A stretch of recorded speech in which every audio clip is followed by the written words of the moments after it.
Black Beauty by Anna Sewell. Chapter 29. Cockneys. Then there is the steam engine style of driving.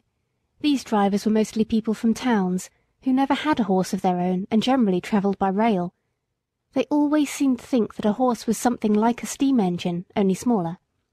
At any rate, they think that if only they pay for it, a horse is bound to go just as far and just as fast and with just as heavy a load as they please. And be the roads heavy and muddy or dry and good, be they stony or smooth, uphill or downhill, it is all the same. On one must go, at the same pace, with no relief and no consideration. These people never think of getting out to walk up a steep hill. Oh no, they have paid to ride, and ride they will.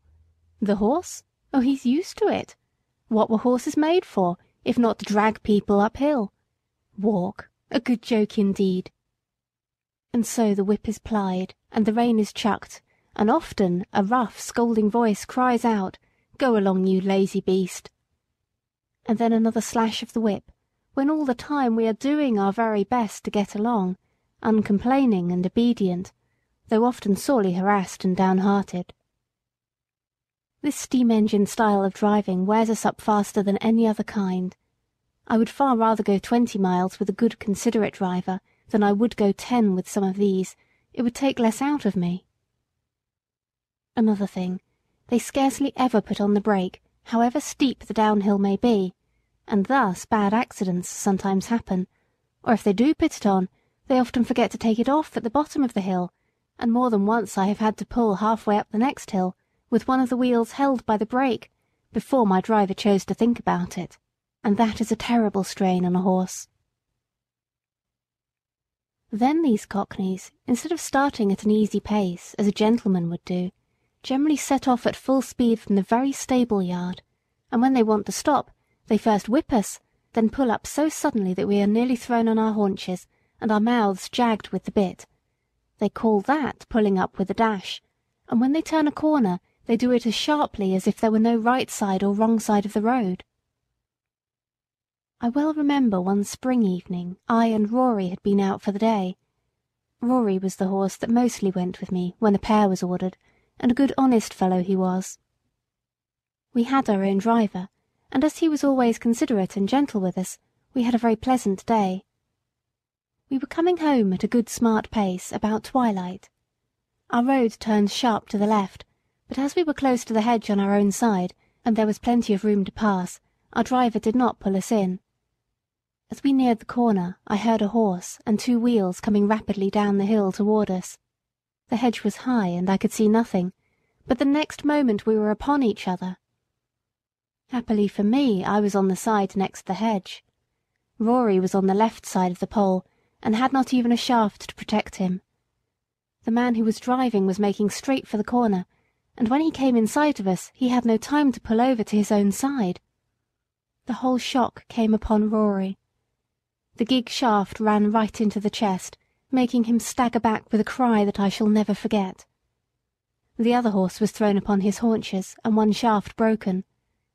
It turned out that it was a horse from our own stables, with the high-wheeled gig that the young men were so fond of. The driver was one of those random, ignorant fellows who don't even know which is their own side of the road, or if they know, don't care. And there was poor Rory, with his flesh torn open and bleeding, and the blood streaming down. They said if it had been a little more to one side, it would have killed him, and a good thing for him, poor fellow, if it had. As it was a long time before the wound healed, and then he was sold for coal carting, and what that is, up and down those steep hills, only horses know. Some of the sights I saw there, where a horse had to come downhill with a heavily loaded 2-wheel cart behind him, on which no brake could be placed, make me sad even now to think of. After Rory was disabled, I often went in the carriage with a mare named Peggy, who stood in the next stall to mine. She was a strong, well-made animal, of a bright dun colour, beautifully dappled, and with a dark brown mane and tail. There was no high breeding about her, but she was very pretty, and remarkably sweet-tempered and willing. Still, There was an anxious look about her eyes, by which I knew she had some trouble. The first time we went out together, I thought she had a very odd pace. She seemed to go partly a trot, partly a canter, 3 or 4 paces, and then a little jump forward. It was very unpleasant for any horse who pulled with her, and made me quite fidgety. When we got home, I asked her what made her go in that odd, awkward way. "Ah," she said in a troubled manner, "I know my paces are very bad, but what can I do? It is really not my fault. It is just because my legs are so short. I stand nearly as high as you, but your legs are a good 3 inches longer above your knee than mine, and of course you can take a much longer step and go much faster. You see, I did not make myself. I wish I could have done so. I would have had long legs then. All my troubles come from my short legs," said Peggy in a desponding tone. "But how is it," I said, "when you were so strong and good-tempered and willing?" "Why, you see," said she, "men will go so fast, and if one can't keep up to other horses it is nothing but whip, whip, whip all the time. And so I have had to keep up as I could, and have got into this ugly shuffling pace. It was not always so.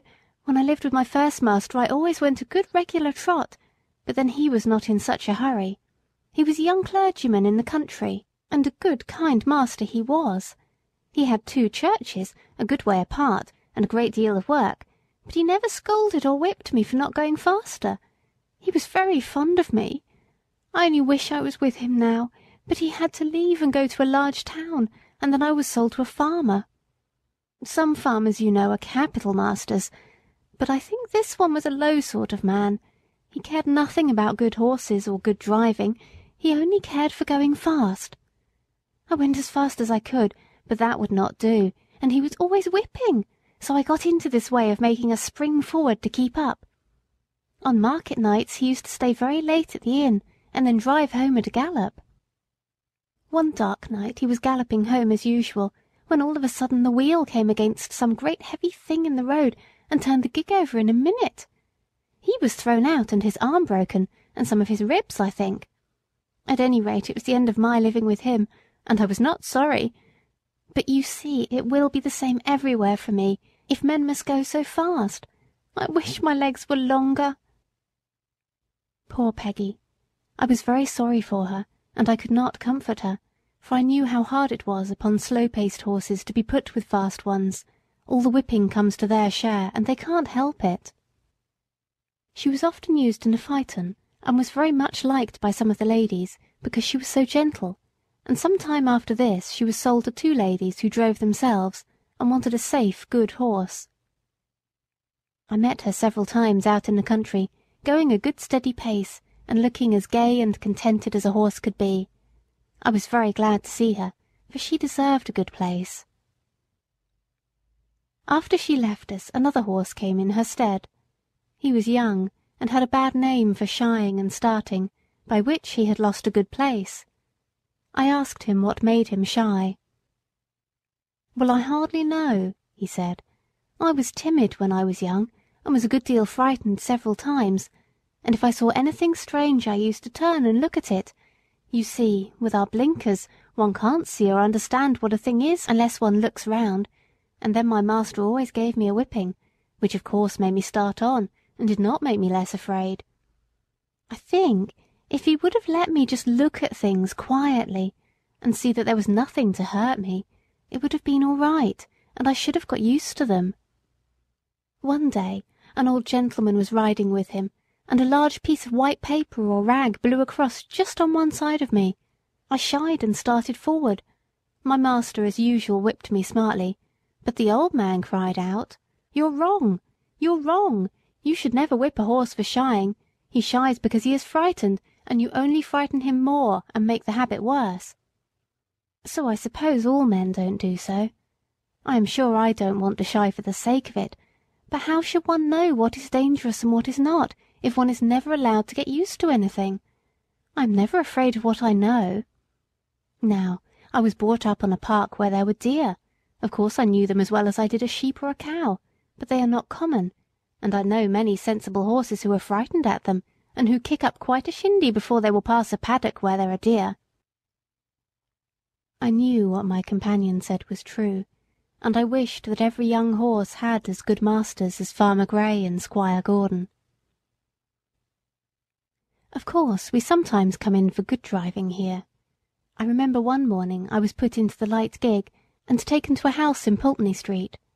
2 gentlemen came out, the taller of them came round to my head. He looked at the bit and bridle, and just shifted the collar with his hand to see if it fitted comfortably. "Do you consider this horse wants a curb?" he said to the hostler. "Well," said the man, "I should say he would go just as well without. He has an uncommon good mouth, and though he has a fine spirit he has no vice. But we generally find people like the curb." "I don't like it," said the gentleman. "Be so good as to take it off, and put the rein in at the cheek. An easy mouth is a great thing on a long journey, is it not, old fellow?" he said, patting my neck. Then he took the reins, and they both got up. I can remember now how quietly he turned me round, and then, with a light feel of the rein, and drawing the whip gently across my back, we were off. I arched my neck and set off at my best pace. I found I had someone behind me who knew how a good horse ought to be driven. It seemed like the old times again, and made me feel quite gay. This gentleman took a great liking to me, and after trying me several times with the saddle, he prevailed upon my master to sell me to a friend of his, who wanted a safe, pleasant horse for riding. And so it came to pass that in the summer I was sold to Mr. Barry. End of chapter 29.